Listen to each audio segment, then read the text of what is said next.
Di ba nakaraan, na-late ako. Ngayon ko lang napanood na may marami pa lang sinabi sa akin yun. Buwa tayong kondo pag natanggal yun. Tinatawagan, pwede sumasagot. Tingin ko hindi darating yan. Siguro baka ito na yung time para gawin sa kanya yung gusto niyang plano sa akin. Kailangan mabawasan para makabili kami ng kondo. Mas malaki pag siya yung mawawala eh. Wag ka nang dumating, kaya na namin to. Hindi kasi inaya ko sila ngayon. May tropa ako ngayon na may food truck dito sa Commonwealth. Wala na, alas 4 na oh. Sabihin niya, dami ko kasing dala eh. Ikaw ba may dala ka? Pasensya eh, sa'yo nakatoka yan eh, di ba? Bida-bida ka eh.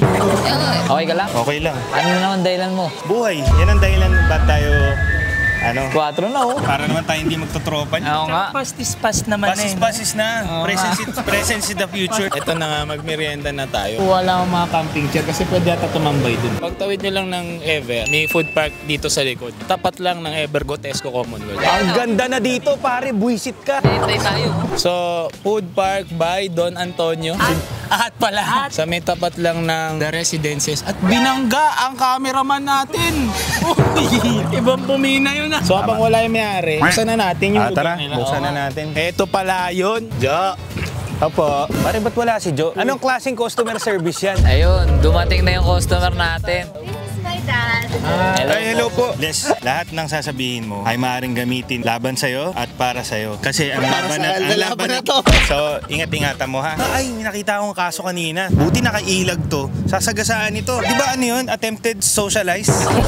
Hindi, pare. Nakangiti ako eh. Ano ba meron dito, attorney? Customer din ako eh. Ba't niyo pa ako tinatanong? Ito nga, may gusto kong sapakin. Sana naman ipagtanggol mo ako, no? Hindi ako kung bias kasi. Ako ito yung order ko, roasted. Pagka kumain ka niya, magkaibigan na tayo. Roasted. Hindi, pero kung talagang main event, shawarma talaga ang main event dito. Ako, shawarma talaga. Siguro walang boyfriend niya. Oh! Iyan!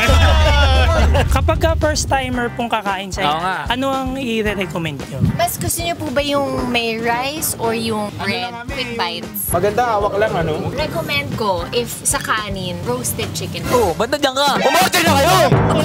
Order na nga kami. Gusto ko hawak ko lang. Gusto ko hawak ko lang siya. Uy, Huwag ka dito! Ano order ang natin? gulo mo ah. Saan ka ba talaga? Oh, yung bilis naman ng service, pare. Oo nga oh. Saka may beef shawarma ako. Ako naman, beef kebab. Chicken na shawarma. Ako roasted. Beef shawarma rice. Parehas kami. Beef kebab. Masarap, no? Sarap. May gulay eh. Napaka-cozy naman dito sa Yala. Introduce natin, syempre, si Les, tsaka si Joe, ayan. Sila yung may-ari ng Yala.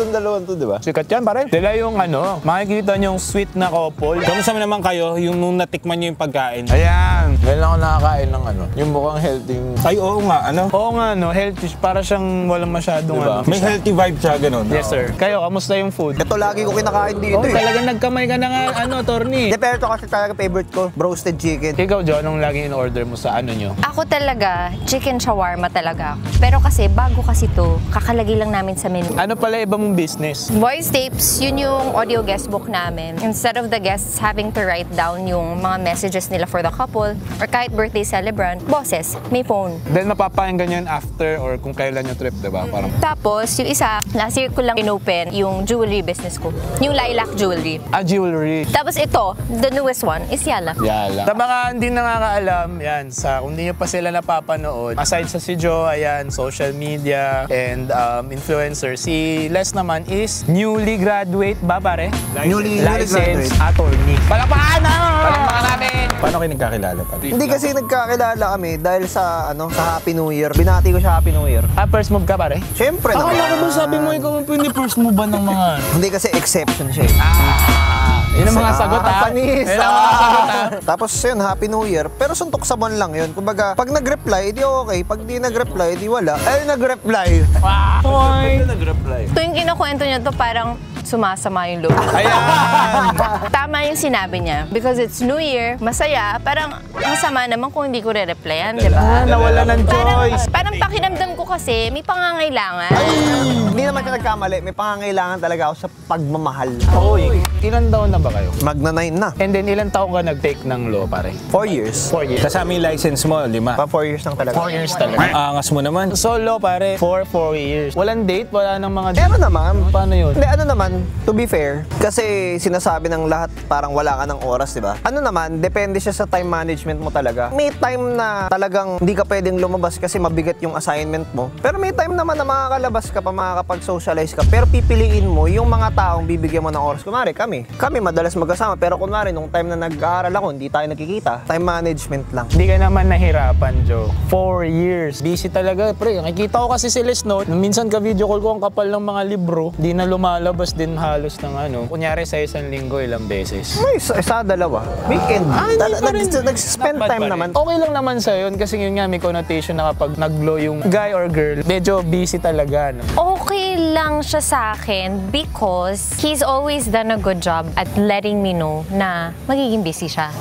Parang kinikilig si Adrian ah. Umikilig ako. Pag sinabi sa akin, parang tutupi ka, no? So, magaling ka paring mag-assure at mag-set ng ng expectation. Yung parang napag-usapan natin, yung communication. Kasi syempre, ayaw naman natin na binibigla tayo, di ba? Biglang hindi tayo kakausapin, tapos wala nang paramdam. Pero importante yun, yung sinasabi ni Les, yung kahit hindi mo kayo mag-reply, parang sabihan mo lang siya na, uy, magiging busy ako ah. Pwede kitang i-update from time to time, pero hindi talaga na makakausap. Yun yung importante. First time natin magkaroon ng girl na perspective ngayon ha. So kung may mga itatanong kayo about relationships, pagkakataon na ng mga babaeng nanonood na may tagapagsalita sila. O let's say, kunyari si Les naging busy siya in something na passionate siya, pero hindi low. Parang hobbyist siya. Mahirap ba sa girl yun? I think with Les kasi, never siya nag-feel na mag-set siya ng tone sa kung ano man gusto niyang gawin eh. Kung sayaw man yan or if he was into painting, whatever. Pero meron kasi siyang plano eh. Na, pag sayaw, tatry kong magturo sa ibang bansa. Tatry kong magturo ng classes, nagawa niya. Kumbaga, when a guy kasi tells me na ganito gagawin niya and ilang beses na niyang inulit-ulit at na-prove yun, it builds trust. Tama, it builds trust. So, kung ibang tao yun, for me, it's important sa relationship na when you say you're going to do something, dapat gagawin mo. Or at least try to. Try to, tama. Let's say na lang na si Joe hindi naman siya hindi supportive, pero kumbaga kahit na sineset mo yung tone, nahihirapan siyang intindihin yung passion mo or let's say yung kinukuha mo, kung course man yan o hindi. Anong gagawin mo just in case na hindi ganun yung girl na nakasama mo? Ang sagot ko kasi dyan, maghiwalay na lang tayo. Kasi ang importante kasi syempre, naiintindihan nung taong yun na ginagawa ko yun para sa atin. Kasi ang mangyayari, ayaw mong gawin ko yan kasi it takes a lot of my time sa'yo. And then, anong gagawin ko? Iko-compromise ko yung pangarap ko. Hindi mo na itatry na may room for compromise, pero kung talagang wala talaga, hindi pwede kasi kumbaga gusto mo buo ka pag nakasama mo yung tao eh. Hindi yung sasamahan mo siya pero may lifelong na parang ay sayang kung nagawa ko to. Mahirap yun eh. Pero paano kung na-convince ka naman niya na parang may point din siya? Ang pinakasagot lang kasi talaga dyan, di compromise. Kasi there were times naman sa relationship namin na talagang hindi talaga kami nagkikita. how long para yung pinakamatagal? Siguro 2 weeks. Pa 3 weeks na. Kailangan magbase, kailangan mag-aral. Do you guys think it's necessary na magkita every week? Kung nasa mag-boyfriend-girlfriend na stage pa lang kayo. And again, assuming na hindi na kayo bago, medyo matagal na kayo, may mga pinagkakaabala na kayo. Parang hindi naman. Hindi naman, no? I think it depends. Depende rin yun sa load ng how much work he had. Kahit hindi naman paglolo, I think. Kahit trabaho ng lalaki, kung trabaho ko man, I don't think it's necessary. Siguro hindi yun yung about sa kung nakikita kayo or hindi. Feeling ko it's about do you want to see me? Kami, kunwari, itong above ko. 2 weeks kami hindi nagkikita, pero wala talaga hindi makakapagkita. Yung i-express mo sa kanya na gusto kitang makita, na it hurts me na hindi kita makita, ganyan, namimiss na kita. Yun siguro. Actually, we've had a time na nagraradyo pa ako noon. I think either may exam siya noon, papunta siya ng school. Tapos yun, parang we only had 15 minutes. Pero parang yun kasi yung mas nakakilig, di ba? Ako, for me, parang maganda nga yung hindi kayo laging Hindi ko naman pinopromote na huwag kayo mag-asawa. Siyempre kung mag-asawa kayo, ibang usapan yun. Pero Mag-asawa kayo, hindi kayo naging sasama. Sabi ni Dre, maganda. Hindi yun. Ba't natatawa ka? Hoy, grabe naman. Grabe ka naman. Iba naman yung hindi kayo nagkikita ng asawa. Parang umaambot. Ay, umiiyak lang pala. Ay! Talagang inaapi ako dito. Siguro mag-champion na lang ako sa choreo ko. Uy! Ilalabas. Shameless plug! May nangyayari before, nagka-cut siya ng flyers, ako nag-aaral. Just to have time lang na Stickers, ganun, tas ako nandito nag-aaral ako. Or kunwari, pupunta ako sa kanila, may table doon, magbabasa ako doon, tas siya may mga ginagawa. Nakakalig yung ganun. Ano yun? Kayong dalawa ba? Parang yung na-feel... Itatanong ko pa lang. Oy, ba't kayo Mahirap dito. So nasagot na. Nasagot na. Na hindi kasi kayo ba yung nararamdaman nyo na parang you can get enough of each other? Oo, ngayon, lalo ngayon. Yun yung sinasabi ko sa kanya na parang kahit matagal na, you would think na parang wala na, ganun. Pero iba. I think, going back to the point na sinasabi ni Kit, or ni Dre rather, na sabi niya na okay din yung kahit papano. Hindi nagkikita. May ganung moment na yung nagpapamiss. I think kasi yun pala hindi ko natuloy. Ang point ko kasi doon, may mga bagay na pag lagi kayong magkausap, parang napag-uusapan nyo na lahat. So pag nagkita kayo, What else is there to talk about? natin. Oo, Diba? So anong ano nyo? Paano kung may mga couple na yung isa hindi tiwala, or let's say hindi man tiwala, parang mahal kita, babe, pero sure ba yan? Oo, mga ganun. Ako sa akin tingin ko lang, pagka ganun hindi siya mag-work. Kasi yung tiwala ng partner mo, ano siya yun yung pinaka pundasyon mo at the same time. Kasi ikaw mismo may mga self-doubts kay kung mag-work ba o hindi. Hindi mo na kailangan marinig yun dun sa tao na pinag-aalayan mo nung effort na yun eh. Marami namang lalaki na nag-come forward na sinabi nila na dati wala ako, sinuportahan ako ng babae, ngayon successful na. Pinaka-recent TJ Monterde. Yes. Sinabi niya yun. 13 years, pare Diba? walang nangyayari. Gusto na nga niyang tumigil na. And yung feeling na mas boom yung babae, pre, na siya yung nagbabayad ng lahat. So parang ang point mo less is, it's either ano lang, yes or no kumbaga. Oh, go in or hindi na talaga. Do you guys think it's better na may support system ka, like a partner? Or okay din, kaya mo din less nung kung kunyari wala si Joe nung mga panahon? That's a very good question. Kasi in the first place, kung hindi si Joanna, hindi ako naglo talaga. Kundi si Joanna, si Clarice ba? Mali. Iba pala, hindi pa pala niya ako kilala nun. Isa ba yan sa mga Hinappy New Year? Ayun, umiis na. Yun nga, tingin mo, mag-weigh-in ba na mas successful or hindi kung nandun si Joe or wala? Mas successful na nandito siya. Kasi kung wala, okay na ako sa dance eh. Okay naman ako sa dance eh. Parang kaya ko mabuhay kung ano yung meron ako. Pero ang maganda kasi with a good partner, whether babae or lalaki nanonood nito, or bakla tomboy, maganda kasi sa good partner, yun yung nag-elevate sa'yo to greater heights. Madali ka ma-inspire, madali kang maghanap ng motivation. And actually, to add to that, parang most of the time, madalas nakikita nila yung mga bagay na hindi natin nakikita. Actually. Tsaka mas lumalakas loob mo. So, walang naging pinakamabigat na challenge along that line na tinitake mo yung course. It's more of time lang talaga. Well, ang biggest challenge talaga is hindi sa amin. Kasi kung sa amin lang, ako talaga masabi ko, yung relationship kasi namin solid eh. Oo, no, actually, throughout the whole, yung buong time na yun na naglo siya, never naging issue yung law. Wow. Ano nga ba naging... Actually, Ano na lang eh. So, hindi rin naghahanap ng problema si Joe, no? Wala. Parang ang maganda. Grabe ka naman. Mamaya pa lang si Clarice. Hindi totoo yun. Hindi totoo yun, Joe. I-chat mo na lang ako. Mukhang ang dami ko ibablock tonight. Hindi, pero yun nga, seriously. Kasi ewan ko kung totoo ba to, na ang girls minsan pag wala naboboard, yung walang away, naghahanap na po. Totoo ba yan? I can't speak for every woman out there. Personally, I don't have that. Wala talaga akong ganun. Ade, seryoso, tingin ko ano talaga siya. Sabihin kasi ng iba parang true to life ba yung kwento mo? Parang totoo ba yan? Oh, too Pero good to be true. ano talaga eh, okay talaga eh. Feeling ko gustong-gusto nyo kasi talaga yung isa't isa. Kumbaga parang wala kayong ano, parang... Teka lang, hindi ko nagtinginan kasi. Umiwas na nga ako eh. Hindi kaya bro, masyado talagang emotionally, matured. Hindi naman bro, kasi ang nangyayari kasi, siyempre, nasa stereotype natin, ang dami kasi talagang baliw na babae. Ito Di may ako agree ganyan. Hindi kasi to Miko's point, pag kumbaga sobrang mahal niyo yung isa't isa, wala rin namang masama dun sa isang side. Pero may mga tao na ganun mag-express. Minsan, for them, yun yung tama. Kunyari, let's say yung tama is for them is yung, ano ba, wala ka ng time sa akin. Kahit ba inuuna mo na yung goal mo. May mga ganun magmahal. So, I think, akin lang naman, yung nangyayari sa kanila na, aside sa baka kayo talaga for each other, sobrang match kayo when it comes sa yung emotional maturity nyo, tsaka yung pagkakaintindi nyo sa mga buhay. Siguro kasi with us, ako kasi pagka nag-uusap talaga kami, lagi ko sinasabi, like, komplikado na kasi yung buhay, ba't di pa natin pasimplehin? Ang sa akin, ang role ko lang ngayon, nung nag-aaral ako, ang role ko dito, as much as possible, tapusin ko na agad to, para magka-work ako. Pag nagka-work ako, matagal na tayo, as much as possible, gusto ko na mag-propose. Pag nag-propose naman ako, as much as possible, mas gusto ko, may tirahan na muna kami. Basta makasimula na. Ganun lang, ay, pinapasimple ko, tapos nag-uusap kami nun. Napakasimpleng sabihin, pero mahirap gawin. Pero, wala magna 9 years na kami. Hindi talagang compatible talaga. Tsaka hanap ka talaga nung nung babae, kasi syempre, puro tayo lalaki. Hanap ka lang talaga ng babae na ano sa'yo, fit talaga kayo. Magde-date ka ba ng lawyer kung sa simula pa lang? Kasi di ba naging kayo, hindi pa siya lawyer. O magsisimula pa lang, liligawan ka ng lawyer. I don't think it's the profession or the degree. I think i-consider ko i-date depende sa ugali.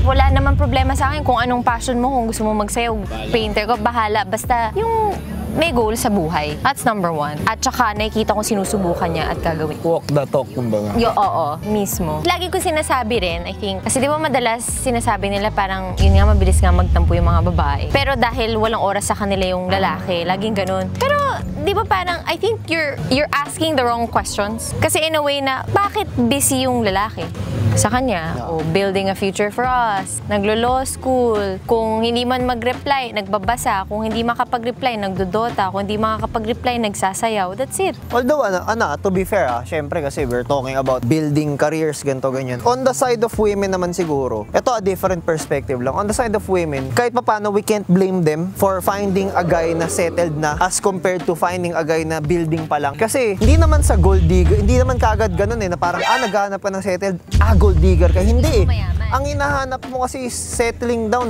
Stability hinahanap ng babae. Di kunwari, kung unstable yung lalaki or unstable yung ways niya, means niya, di siya nakaasa siya, nag-aantay siya dun sa bahay. Anong mangyayari? Siguro magandang perspective din kapag may anak ka na.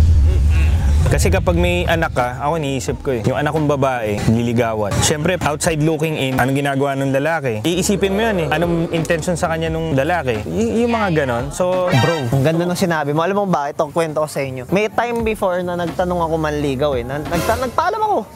Kinita ko yung mama ni Jo sa Kinabahan ako noon. grocery. Kasi siya yung una noon. Siya yung unang nag-ask talaga. So, nagpaalam ako. Sabi ko, gusto ko manligaw. Sabi ko pa sa kanya, check ka talaga. Kasi siya talaga yung pinakauna. Siguro I've had 2 relationships before him. Tapos siya yung unang nagpaalam sa parents ko. Tapos ayun, parang nung nakausap ko na, syempre yun, yung nababanggit mo, yung kung ano yung profession, tinanong ako about dance. Tapos parang clarify ng father niya na, I have nothing against dance or art, ganyan. Pero syempre, yung career nyo, maaga nagre-retire yan, what will you do after? Kumbaga, syempre si father, meron siyang plano para sa children niya So, ako din, nung iniisip ko, ba't niya kaya sinasabi sa akin? Kasi may ganun siyang plans for her daughter din na a prosperous life. Ako kasi, na-imagine kong prosperous life, magandang bahay, may kotse, madami. So, gets mo, parang na-imagine ko, saan mas malaki yung chance na ma-fulfill ko yung ganung promise? In the most practical way, which is syempre, a stable job. Contribute din yan to taking up law? Malaki talaga. Ako sa akin kasi, di ba, kunwari, ito yung standard ng parent. Either maabot ko to or mahigitan ko. Ako lang yun So, bago ko dumating sa buhay niya, meron ng plano Ayokong sirain yun. Ayoko yung ako yung magde-derail. Tsaka sinubo mo yung sarili mo sa nakipagkita ka sa magulang. Ibig sabihin, you have to be ready for what they have to say. So ngayon, para lang to wrap this up, what's next for Les and Joe, hindi lang sa career, without spoiling everything? Siguro lang, on my end, ang next goal na kasi talaga is mag-propose. Alam naman yun Hindi lang niya alam kung kailan. Pero kasi syempre, with everyone always parang commenting or sa other couples na matagal na pero lagi nilang kino-comment. Wala pa ring ring. Wala kasi yung sing-sing. Lagi may ganun. Eto na! Ang sa akin kasi, madaling mag-propose, madaling makakuha ng oo, lalo na kung sure kayo. Pero ang mahirap yung practical na buhay. Yung buhay. Mahirap yung pag wala kang pera Diba? Sa akin, pare. Pera mo, okay. Pero pera nyo, para maganda yung buhay, maganda yung simula, mahirap yun. Mahirap magpadalos-dalos. Kasi, sabihin natin, bakit yung iba naman, nag-live-in sila, nagganto sila, kinaya naman, ba't kayo hindi nyo kaya? Kasi iba sila, iba kami. Anong masabi mo doon? Kasi minsan, hindi ko alam kung Filipino mentality siya or nakasanayan lang na, maganak na kayo, kaya naman yan, mabubuhay naman yan Suntok sa buwan kasi yan. Una sa lahat, mahirap magkaanak. Pag nagkaanak ka na, yung sustenance para sa gatas, diaper, pag nagkasakit, bakuna. Tapos sabihin natin mag-aaral na yan. Overall growth din, personality ng bata. Lahat ng factors na yun, siguro 80-90% yan, masasolve yan kapag may pera kayo. Hindi naman kailangan sobra, At least enough lang to provide, di ba? I guess with our situation, gusto ko ng sobra-sobra kasi tingnan mo naman yung girlfriend ko. Parang lang ako, gusto ko lang i-maintain. Gusto kong i-ensure na maayos. Git na yung gitaw, alikan mo ako.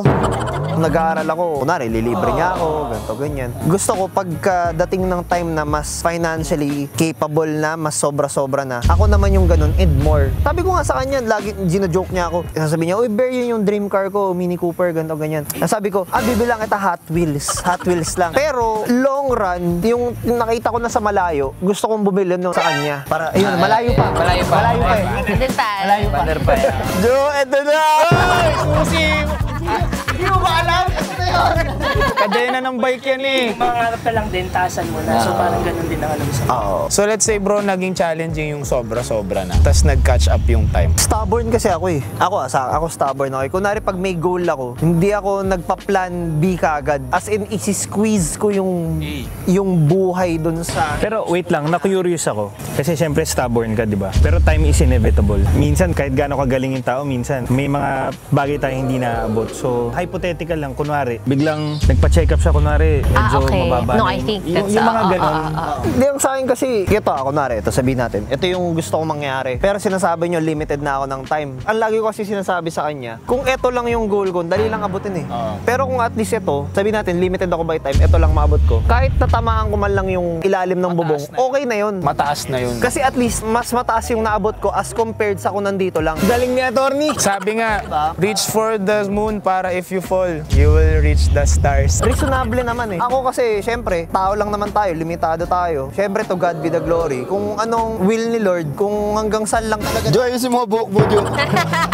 To God be the glory, kung hanggang saan lang ako dapat, di okay Lord. Pero, dahil nga stubborn ako, pipilit-pilitin ko lagi na nagdadasal ako na Lord, baka naman pwede mo kaming gawing mayaman, Lord. Kunwari, nung sa bar exam, nung nag-aantay ako ng result, sabi ko, Lord, baka naman pwede ngayon ha. Lagi naman sa amin sinasabi, o pag-graduate nyo ng 4th year, ibig sabihin, abogado na talaga kayo, wala lang yung dot. Kasi ATTY, dot. So pag pumasa ka ng bar, parang naipon mo na yung dot. So papasa at papasa ka, hindi mo lang alam kung kailan. Pero ako sabi ko tuloy, baka naman ngayon na Lord. Kasi gusto ko na mag-prepare sa buhay na meron na to. Kasi pag na-delay pa ako, made-delay din kami. Kasi alam mo yun, parang domino effect. Just to clarify, back up by actions yun ah. Nakita ko si Les yun, hindi ko nakita lahat, pero I know, talagang yung ini-squeeze niya talaga muna yun, lahat ng time, ng effort. Before lang tayo magsabi na, pag-pray mo lang, gano'n, hindi ko sa inaano yung mga pag-pray. Nagpe-pray ako lagi. Ask ko, Lord, kung pwede lang, 1 million subs na bukas. Backed up by work yun, as in, effort. Sa tao pa rin ang gawa. Yes. Kunwari, di ba, pinag-uusapan na rin natin na relationship. Kasi syempre, mga manonood nito, for sure, either single sila or, di ba? Tapos heartbroken yung iba. Naghahanap kasi palagi yung mga tao ng tamang tao, di ba? Naghahanap ka ng tamang tao. Make sure mo muna, tamang tao ka rin para sa iba. Good di ba? point. Kasi kung naghahanap ka ng tamang tao, kasi ikaw, Tama. medyo hindi ka pa Hindi mo kilala yung sarili mo. Oo, mahirap yun. Build yourself first kasi pag may someone ka na, dalawa kayong magbibuild sa future nyo. So ayun lang guys, maraming salamat no sa time nyo. Ang ganda ng natin, napag-usapan natin. Apaka-chill tumambay dito. May tent sila guys, inusog lang namin. Kung gusto nyong mag-drinks, kung gusto nyong mag-shawarma, mag-rice, mag-chicken, magkwentuhan. Every Sunday may beginner dance classes kami sa movement. Yun yung pangalan ng team ko. Beginner-friendly dance classes. So in-offer namin siya every Sunday 5 p.m. to 8 p.m. Guys, kung meron kayo na meron kayo na baril, magbago na kayo. Yes, at make sure na you get the right attorney.